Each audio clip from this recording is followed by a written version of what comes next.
Hi everyone, it's Chenzo from Reality Art Pod. I'm here to talk about the Challenge 39, Episode 10, titled Feeling Used. Before I dive in, the link is in the subject so you can watch the rest of my challenge recaps. Also, I apologize that these challenge recaps have been so delayed. I usually would prefer to post them the night of or the morning after, but because Survivor and the challenge were on at the same time, it put me in a tough spot where I had to prioritize things. Now that Survivor's over, I'll be able to be a little bit quicker with them, but let's dive into it. Previously on the challenge, Mercenary Tori eliminated Melissa. Following Melissa's elimination, Horacio points out that he and Kyland are pretty much on shaky grounds given that Kyland defended Melissa and got into a fight with Asif last week. Colleen also narrowly avoided elimination and now has her sights set on Mariah. The next day, we get a shot of a kitty, and this is the same house from the Challenge USA, and this property is inhabited by a lot of gorgeous cats, it seems. Kyland finds a note sealed with a kiss from Melissa. He says that she spelled his name right, which is a good start. Glad the bar is set high there. I kind of ship Melissa and Kyland. Kyland says that even though Melissa is gone, he can live vicariously through Horacio and Narice's showmance.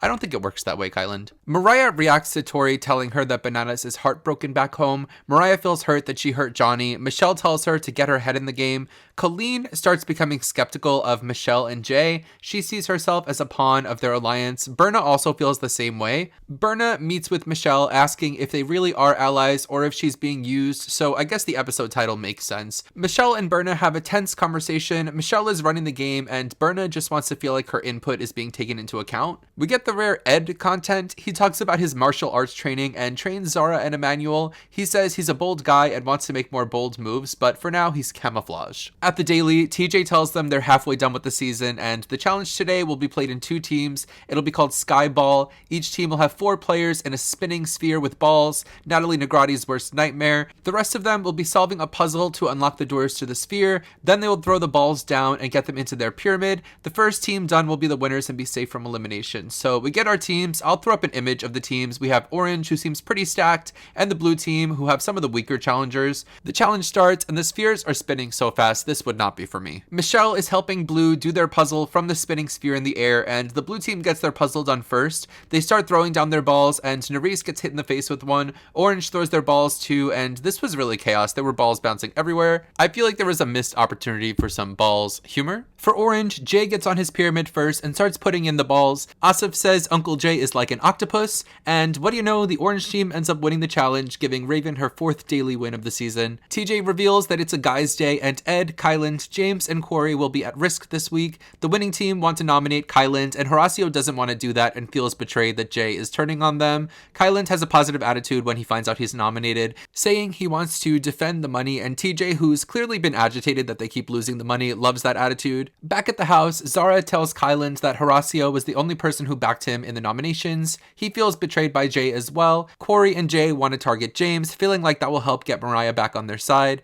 They go to the club, which would be so much more fun if there were people there who weren't on the show. Horacio and Kyland conspire against Jay. James feels like he's effed unless he suddenly becomes American. Mariah is campaigning for James, and she makes a deal with Narice to try to keep their men safe. Berna is further feeling used by Michelle and tells Michelle that she's up Olivia's ass. Michelle at this point is annoyed with Berna, but still wants to support her and be her friend. Mariah coaches James on playing the game, and she's frustrated that he's not trying to play the game at all. So Mariah has become James's campaign manager. Jay speaks with Horacio and Kyland, and they don't settle anything. Kyland and Horacio are still sketched out by Jay. Michelle confronts Mariah for campaigning for James, and Olivia says she's torn because she sees Mariah's point of view. At nominations, Kyland says it's a funeral. He eulogizes his lover Melissa, and now he wants a fresh start. James doesn't really pitch to save himself. Olivia starts off the voting with James, and everyone follows suit. So James and Kyland will be in the draw. At elimination, the champion mercenary is Darrell, who has somewhat not aged a day in like 20 years. Darrell pulls Kyland's pole. Mariah celebrates James being safe on the sidelines, and in confessional says the people on the other team can suck it. The elimination is Firewalker, where they're hanging on a platform that looks like a chandelier,